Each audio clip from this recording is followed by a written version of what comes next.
ഓഹരി വിപണി ട്രംപ് ബാധയേറ്റ് ചുവന്നു നിൽക്കെ ഒരാഴ്ചക്കിടയിൽ 13 കമ്പനികൾക്ക് IPOയുമായി വിപണിയിലിറങ്ങാൻ സെബിയുടെ പച്ചക്കുടി. അർബൻ കമ്പനി, ഇലക്ട്രോണിക്സ് ബ്രാൻഡായ ബോട്ട് തുടങ്ങിയവ ഇക്കൂട്ടത്തിൽപ്പെടും. അമേരിക്കയുടെ അതിഭീമൻ നികുതി കയറ്റുമതിക്ക് തിരിച്ചടിയായതോടെ ഇന്ത്യൻ ബ്രാൻഡുകൾക്ക് സ്വദേശിയുടെ വേഷപ്പകർച്ച. അമുലും ഡാബറും റെയ്മണ്ടുമൊക്കെ ഇന്ത്യൻ വിപണിയിലേക്ക് സ്വദേശി മുദ്രാവാക്യവുമായി ഇറങ്ങിക്കഴിഞ്ഞു.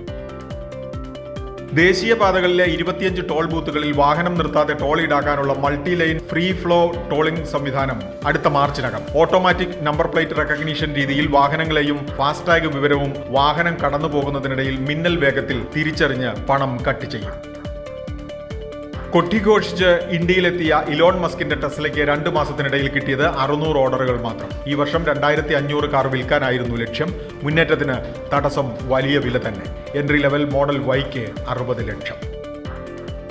GST നിരക്കുകളിൽ ആശ്വാസം തരുമെന്ന് പ്രതീക്ഷിക്കുന്ന കേന്ദ്ര സംസ്ഥാന ധനമന്ത്രിമാരുടെ യോഗം നാളെയും മറ്റന്നാളും. വാഹനങ്ങൾക്ക് മുതൽ നിരവധി നിത്യോപയോഗ സാധനങ്ങൾക്ക് വരെ ദീപാവലിക്കാലം മുതൽ വില കുറയും. ആഡംബര കാറുകൾക്ക് കൂടും. ബിസിനസ് വാർത്തകൾ വിശദമായി അറിയാൻ ധനം online.com.